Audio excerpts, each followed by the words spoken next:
Why do you write, Dr. Verghese? What made you put pen to paper?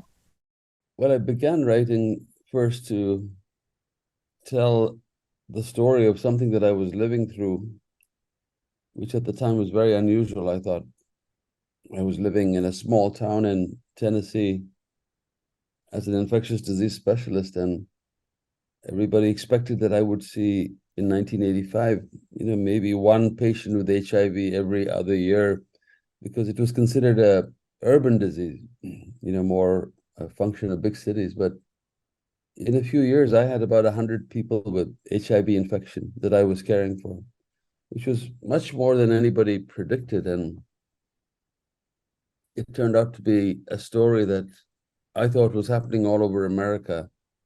And it represented hometown boys who had grown up in that town, who left for the big city and lived there for decades. And at some point, the virus found them, and now they were coming back to their hometowns because they were sick.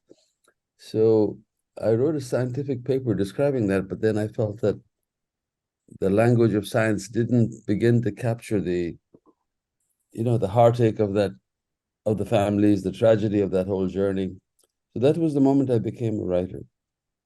And then I just sort of, I've kept writing ever since then. I think partly it's because I love to read, and I came to medicine because of certain books, certain novels that inspired me. And so once I published that first book, I had this ambition to write the kind of novel that would inspire another generation of readers to go into medicine.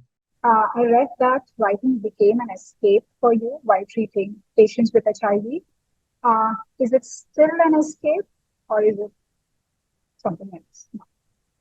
Yeah, I mean, I think when I first started writing with HIV, about HIV, I was writing fiction, short stories, and it was a kind of escape. In my fiction, I was able to do the things I couldn't do in reality, which is turn back time and get into people's heads. I think it is still sort of an escape. I think what happens is once you have published a book and it's been recognized, then you become more self-conscious. So it becomes less of an escape, and you become more mannered, if you like. But yeah, it's a bit of an escape. It's a mostly it's a pleasure. Sometimes it feels like a lot of work. So, how do you see art or literature as an escape, entertainment, education, all of it? Well, all of it, but I actually think that fiction, especially, reading novels, I think has an important function in people's lives. I think when a book is a book that we find deeply meaningful and that we remember and that is important to us, it's usually because it resonates with some truth that we already recognize. The famous writer Proust, the French writer, said that every book, every novel becomes an optical instrument by which we examine ourselves. So, every reader frames the book in terms of their own personality. I mean, I'm struck by the kind of responses I'm getting from readers about my book.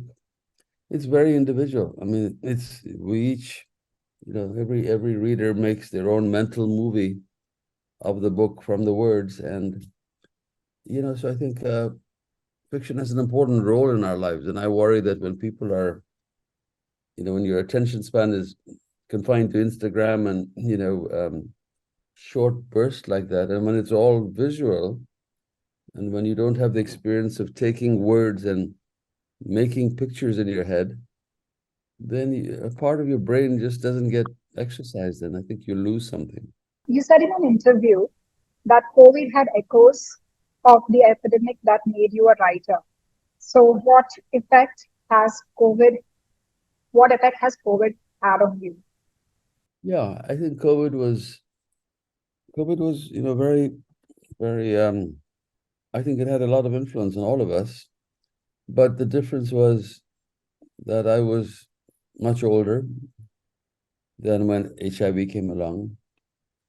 And I was, not so much on the front line as my younger colleagues in the ICU and in the emergency room.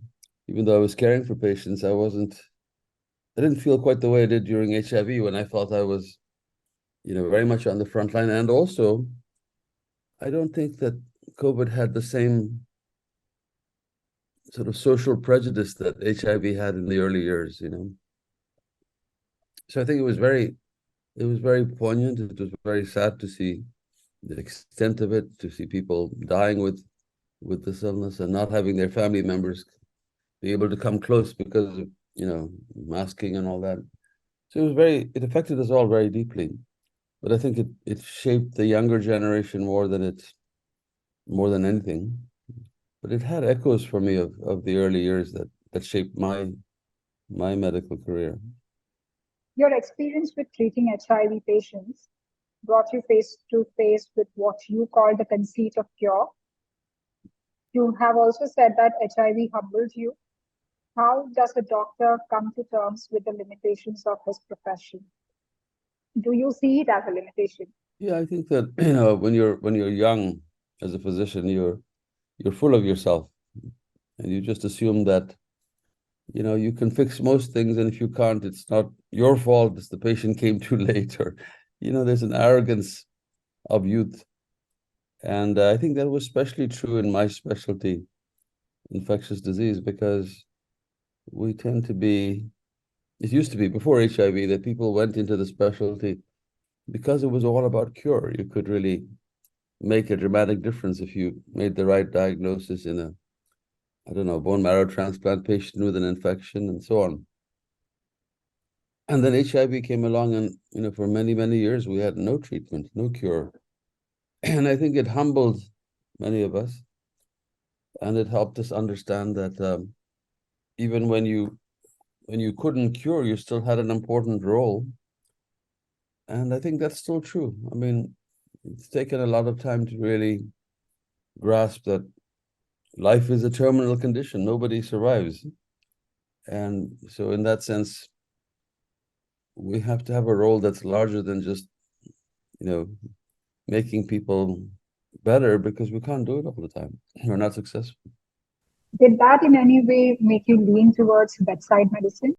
Actually, what led me to bedside medicine was the wonderful training I had in India. So I had my medical education in two places, in Ethiopia to begin with, and then when the civil war broke out there, I eventually finished in India. But in both cases, there was a British system of education that put great emphasis on reading the body as a text. Literally learning to read the body as a text, which has become, it's an art that's dying, that's not done very well anymore. But I loved it, and I had the most wonderful teachers, unforgettable people who were incredibly skilled at reading the body, and so I sort of really fell in love with that. And it's ironic that my reputation in America in academic medicine has a lot to do with bedside medicine, and yet it's not as though I learned some special skills in my postgraduate years. I'm calling on my memory of my wonderful teachers in Madras, whose lessons are still with me. I can hear their voice. Like you mentioned about your experience in Ethiopia, your training, and then you also were a nursing assistant, which has shaped your life and your work. Could you elaborate on that? Yeah, I think they were all very influential. I was of Indian origin and but born in Ethiopia, and I still speak the language very well. On the other hand, there was a big community of Malayali teachers hired from the same place, largely Christians, Syrian Christians, and Thomas Christians. So the paradox of growing up in a St. Thomas Christian community while being in another land, which I suppose is not that different from kids who are growing up these days in the Gulf, in Dubai. They're very much in the Malayali community, but they're elsewhere. And then the Civil War was very dislocating. It was very traumatic. I had about, I think there were 30 of us or less than that in our medical school class, and some of them were arrested and tortured, and it caused many of them became guerrilla fighters for the other side, so to speak. One of them, after 22 years of being a guerrilla fighter, became the prime minister of Ethiopia. And I had the opportunity to interview him for a magazine many years later. So, it was a tremendously impactful occurrence in my life to be displaced like that. And I wound up coming to America and working basically as a nurse's helper, a nursing assistant for 1.5 years before I was able to transfer to a medical school in Madras because the Indian government took me in. So all those things are hugely influential. I think, as a writer, I often feel that I'm always on the outside looking in. Whether I was in Africa, even when I was in India, I was very, very comfortable in Madras and all my great friendships and relatives there. But even there, at some level, I didn't have quite their experience because I wasn't born there. I wasn't as fluent as they were. And of course, in America, I'm an immigrant. I'm an American citizen, but still, at some level, in my head, I feel I'm an outsider looking in, which is a great perspective to have as a writer. It's not a bad thing necessarily. Was the Iowa Writers Workshop after writing the paper, or was it sometime before that? No, it was after writing the paper. I wrote that But scientific before paper writing the book. for But writing before the book. writing the book. Yeah. Okay. Mhm. So what I think prompted you to do that? Like, why did you decide to take time off medicine and then go for the workshop? I felt that that was the lesson that my patients were teaching me. That if you want to do something, don't postpone your dreams. Don't take forever to do that. And I was also getting quite burnt out being the only person providing HIV care in that town. And I felt that, I wanted to keep doing this, but in order to do it and not get totally burnt out, I needed to take some kind of a break. And so I wanted to tell the story. And I applied to the Iowa University Writers Workshop, and the only criteria for admission are two short stories. Nothing else really matters. And I was, when they took me, I decided to go. If they hadn't taken me, I was still planning to give up my tenured position and take a year off to write this story while working in emergency rooms or whatever else I could do to make money. Yeah. And how did the workshop help? It's a very interesting place because for your listeners who don't know this, the Iowa workshop, the Writers Workshop, was one of the first to offer a master's or a PhD degree where your thesis was a collection of short stories or a novel or a chapbook of poetry. And over the years, it has turned out some wonderful American writers from Flannery O'Connor to John Irving to Tracy Kidder to. But the Iowa method, which is still the method they use there now, and it's widely emulated, was very simply you met once a week and you discussed two of the students' stories. And when your story came up, you kept quiet while your fellow students and the writer in residence discussed it. So it became you very quickly found out that the kind of story that Amachi thinks is cute and your spouse thinks is so nice doesn't usually fly there. In fact, the moment that your spouse or your Amachi doesn't like your story, you probably have found your voice. But the most important thing Iowa did, I think, is it gave you the time to, because you only met once a week, and the rest of the time was yours to read, to find your voice, to write. And I knew that I would not have that kind of time again, and I'd never had that kind of time. So I took full advantage of it. I think I was in my mid-30s. By contrast, I think many of the students were straight out of college. They were in their mid-20s, and they were too young to appreciate what this time, how precious this time was. And but I wasn't. I was very conscious of it. Your second book The Tennis Partners was also nonfiction and personal. Your fiction, be it Cutting for Stone or The Covenant of Water, also comes from a personal space. Does it come easy to you, opening up a part of yourself like that? Well, I think the second book, as you said, was nonfiction, but I wrote it somewhat reluctantly. I mean, the first book about HIV, I thought I was going to do that as a novel, but it turned out, sorry, it turned out as to be better told as nonfiction. And I don't know if your listeners know this, but nonfiction, at least in America, outsells fiction 5 to 1, 10 to 1. For some reason, if something really happened, readers are more interested in it than if you make it up. So in general, even though novels make a lot of splash, nonfiction makes money for publishers. So there was a lot of pressure for me to write another nonfiction novel and nonfiction story, and I had just lived through another experience with the death of a friend. But I was really keen to write fiction because I think it's very liberating. But my fiction, I mean, even though it draws on things I know, it draws on my experiences. I don't think it's autobiographical in the sort of broadest sense. But I do write about what I know. So the first novel was set in Ethiopia, and the character goes to medical school, but that's about the only resemblance. I didn't have a twin. My mother was not a nun, so With The Covenant of Water, you said you wanted to write about the landscape. Uh, did the geographical aspect come to you first, or uh, how does the story come to you? Is it does the character comes first, or is it the story, or is it like the geographical aspect of Covenant of Water that comes first? How does it come? yeah. I mean, I think for me, I mean, first of all, it's not as though I'm a novelist with 20 books, and so I can say this is my rule. I'm just telling you how these things happen. But for me, it seems to me the most important decision is geography.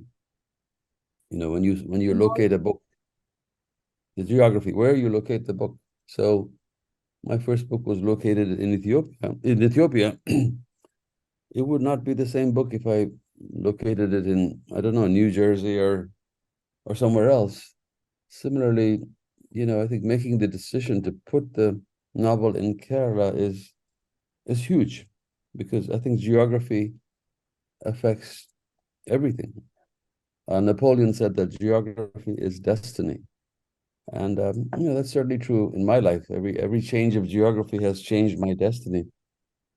But the real decision to set my novel in Kerala was I had hesitated because even though I was very familiar with Kerala, coming there every summer for vacation, and as I mentioned, growing up in a Malayali household and community, I didn't have quite the familiarity, perhaps that you do, or someone born there does. It's very fluent in Malayalam, and so I hesitated. But ultimately, my mother had written this wonderful longhand document for my niece, her granddaughter, because her niece asked her what.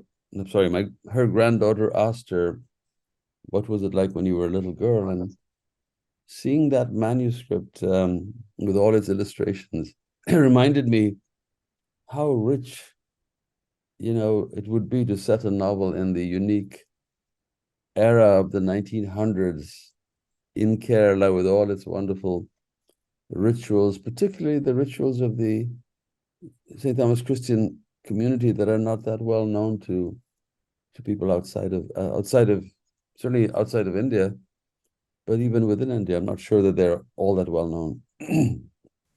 you doodle. You had a whiteboard when you were writing Covenant of Water. You also sculpted a model, clay mold of the stone woman. How are these processes essential to your writing? Yeah, I mean, I think there are ways of you thinking aloud. For me, the whiteboard, even though I wanted it to be kind of the whole architecture of the novel, like a house plan, like a blueprint, never quite worked out. Once I started building you suddenly feel like, oh, well, the veranda doesn't belong here. The sun comes that direction, So I kept changing the plan. So I look at them now as just, artifacts of the of the creative process. They weren't the causative agents that made me write in a certain way. They were just part of the process. Covenant of Water was unputdownable. Uh, do you write with that intention to make a book that is unputdownable? Yeah, I suppose. I mean, when you write fiction, as opposed to nonfiction, you really have to work very hard to get the reader to suspend their disbelief in the first few pages. You want them to forget that they're sitting in a hot room and that they're unhappy with their mother-in-law and that there's work tomorrow. You want them to forget all that and enter this world in 2 or 3 pages. And then you have to work very, very hard to keep them in this fictional dream with their disbelief suspended. So I think it's much harder to write fiction than nonfiction because when something really happens, we have an inherent interest in it.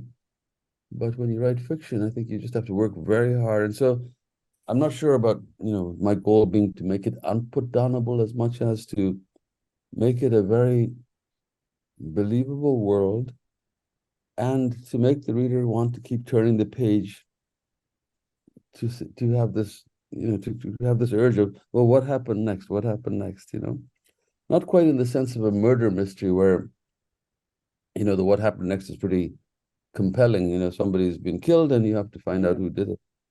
I think with literary fiction, it's a different kind of what happened next. But yeah, it's very much on my mind. So I wanted to talk about the women characters in The Covenant of Water. I thought you wrote them with empathy and understanding, and I think that it is rare when it comes to male writers. But did it come naturally to you when you were writing? Does it come naturally for a middle-aged male to enter a woman's head? No, I don't think it comes naturally, but I think I've been blessed to have had some very, strong and charismatic women in my life. Both my grandmothers were, especially my grandmothers, I think they were both, in their own way, quietly heroic women, but the kind of heroism that the world will never know. Those amachis who labor away and they're so critical to the welfare of a family. And they suffer a lot. They've gone through a lot of hardship, but their faith is so strong. They just keep going on. So I think that was my role model was first of all the two of them, because they'd both been through considerable adversity, losing a child. Each of them had lost a grown-up boy. I mean, not grown-up, but adolescent boy. One to typhoid, one to rabies. And they had, they lived in the confines of their pretty much the house that they married into. I don't think they had ever traveled far from it. And to me, they were so noble in despite not having the trappings of what we would consider power. And I think my mother was also tremendously influential. She was very brave to set off in the 1940s, just after independence, reading this ad in the newspaper and went off to Ethiopia in a sari, a single woman. Can you imagine? In a place that she never knew anything about, had to look up on a map. So I think that I've been surrounded by, strong women, role models, if you like, of the kind of women I wanted to put in my fiction. Love and loss are two prominent themes in The Covenant of Water. What does love mean to you, and what is loss? It's funny when people ask me questions like that. I think I'm always destined to disappoint them with the answer because when I'm writing, I'm not thinking of themes. I'm not thinking, it's like, when you were studying in college and you get these questions, what is the theme of the novel? What is the underlying, operating archetype? I think when you're a writer, you're just trying to tell a good story. So I think it's after the fact that readers impose these these sort of meta constructs on a book about themes. So I'm not I'm not sure that I had any agenda around love and loss, except that, as a physician, I think I'm much more conscious of mortality than perhaps many people are. I'm not I'm not being morbid. I feel I'm accurately portraying the kind of death and carnage that was pretty common in the era I was describing. People died from infectious disease, they died from drowning, they died from trauma. Whereas I think most lay people are in a bit of a denial about their mortality.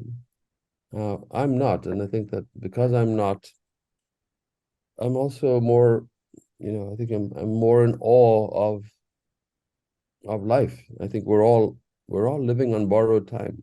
This is not a permanent state we're in. This is a ephemeral conversation. It'll disappear one day, or we will. The conversation might linger. So I think that sensibility does come into my writing, but not consciously. Like, it's not my agenda that I'm going to write about loss. I'm going to write about love. I think the things that move me in life are our love, our loss, are just like they move all of us. So it's nothing special. How much do you love your characters?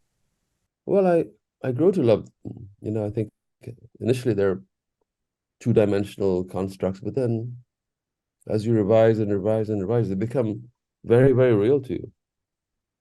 Big Amici became as real as, one of my grandparents. So they all become very real. One of the one of the criticisms of my book was that my characters are all too nice. I didn't have anybody who was bad, but in a way, that's my view of how we are. I think I really don't think there are very many people who are inherently evil. I mean, there are, but not many. Most of us are trying to do our best, and sometimes we've made terrible mistakes, and we're trying to find redemption. In a sense, it's I've always had trouble with sort of the Christian theme of we are sinners and we have to, confess. But in a funny way, I think I have echoed that theme with my characters because I do think that people are mostly good and trying to do good and often have made mistakes that they're trying to compensate for, and yeah, I don't know if that answers your question, but I had a um, follow-up question to that. yeah. Did you have to kill your darlings? Yeah, I think it's a famous saying in writing that you have to kill your darlings. But when they say kill your darlings, it doesn't mean killing your favorite characters, by the way. Yeah, What it means is, as you know, it means just if you think a piece of writing is very, very cute, you've written 10 pages, but you love this one paragraph, the Sarah. odds are that's the paragraph your editor and you, if you have some wisdom, are going to realize that it's just not working. Yeah. Why was it difficult to do that? When you have to do that, was it No, difficult? I don't think it is. I think you, as a writer, I think I was very, I've always been very conscious that I cannot be objective about my writing. I think most readers don't realize how critical an editor is to the process. I actually think editors should be listed on the book because honestly, you have to trust someone experienced who has the ability to say, this section is lovely, but it doesn't belong in this book. This section is great, but you should expand on it. You lose all objectivity. You're no longer able to see. Because there is a lot of death in the community of water. There is tragedy, but there is also hope. Do you think art has to be hopeful Well, again, in I'm this not, regard? I'm not starting out with an agenda of themes like, oh, I want to bring hope to Yeah. this, but I think hope is an essential, is a necessary human quality for us to go on, to wake up every day and despite whatever trials we're facing, the desire to go on is because, I think one clings to some hope that if things are not good, that they will be better. So, but I don't think I was consciously trying to impose hope on my world or anything like that. Do you identify yourself as a physician first and then a writer?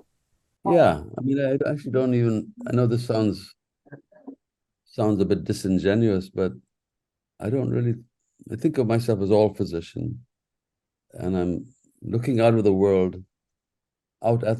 through the lens of a physician.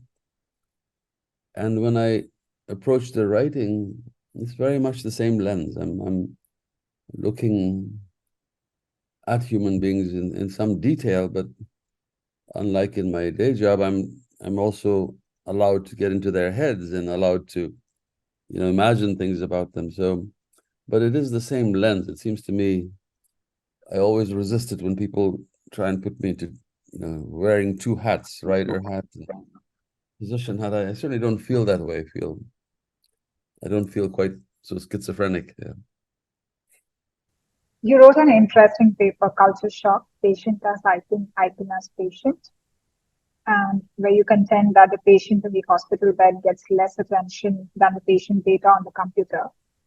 Do you think we are too much in awe or give too much importance to technology these days? Yeah, I think I think there's a great danger both in India and elsewhere. Any place that has access to sophisticated medicine, we are getting so enamored with the data, the images, the CAT scan, the MRI, whatever your modern, super specialty hospital, as they say. But sometimes we can lose sight of the human being, and sometimes, you can wind up spending people's money in a way that's so destructive when what they really need is something simpler, and they need to be listened to, they need to be cared for. But a lot of medicine, I think both here certainly, but I think also in India has become very, very much like a business machine, trying to improve the bottom line, which is, understandable to some degree, but it has really changed the practice of medicine. I read that you look at patients' shoes. Is that, uh, I just wanted to confirm, do you do that? I think we all are supposed to do that, to try to do that. Hard, you have to be objective, and yet you have to sort of try to imagine what they're going through. I think one of the hardest things that happens to physicians is that we can get so disease focused that we forget about the individual who has the disease. A very famous American physician who died in 1919 used to say, it's much more important to know what patient has the disease than what disease the patient has. I think that remains true. I think it's much less about specific diagnosis than it is about getting to know this person in front of you and the illness that they have. And sometimes the outcome depends much less on the nature of the illness than on the nature of the patient. Do you think AI will take over our jobs? Well, I think AI is going to do a lot of things. But I think the big misconception about AI is it's neither artificial nor is it intelligent. It basically is using, it's actually parasitizing material already existing in the world by writers like me. In fact, there's a movement of afoot to try and make sure that AI pays us for pouring through our novels and coming up with ways to imitate us. So I think it's an interesting phenomenon. It'll generate a lot of interesting quasi art, but ultimately, I think we respond to human beings, individuals making art. I'm not sure we're that moved by, except in the abstract, to technology creating art, even if it has some verisimilitude where it feels real. Even so, I don't think it's quite the same thing. There is a thinking that science and technology have shaped the world today. Where do you think art stands, or what place does it have in this age of what is called like the age of AI? Well, I think art gives meaning to our lives. I think that if we were mechanical creatures, then we wouldn't need art. But I think art is, is in a way tapping into our subconscious and tapping into our complex motivations. I mentioned Proust talking about novels being an optical instrument that allows you to look into yourself. Similarly, I think, modern art especially, which I like some modern art. I like a lot of modern art, but it's very subjective. I mean, the artist presents you something, and you bring your life history and your biography and your eyes, and you look at this thing and you tell yourself a certain story. So, my belief is that we need art to make meaning of our lives. We need technology to boil our coffee and to allow us to talk on Zoom, but it doesn't necessarily give us meaning. There is this notion that fiction is somehow less important than nonfiction, where there is little you can learn from it. I know you don't agree with that, but why do you think people think that? Like, why do people? I know it's a really puzzling to me. You know, we raise our children with stories. We use stories from the very earliest stage, and I think if you think about your own childhood, it's a succession of small stories that impacted you, and it's always puzzling to me why people stop reading fiction to their great detriment. At least in America, the majority of readers are women. One could argue that they have perhaps it's because they're more, have more time. I think that's not a really good argument, but it's being made.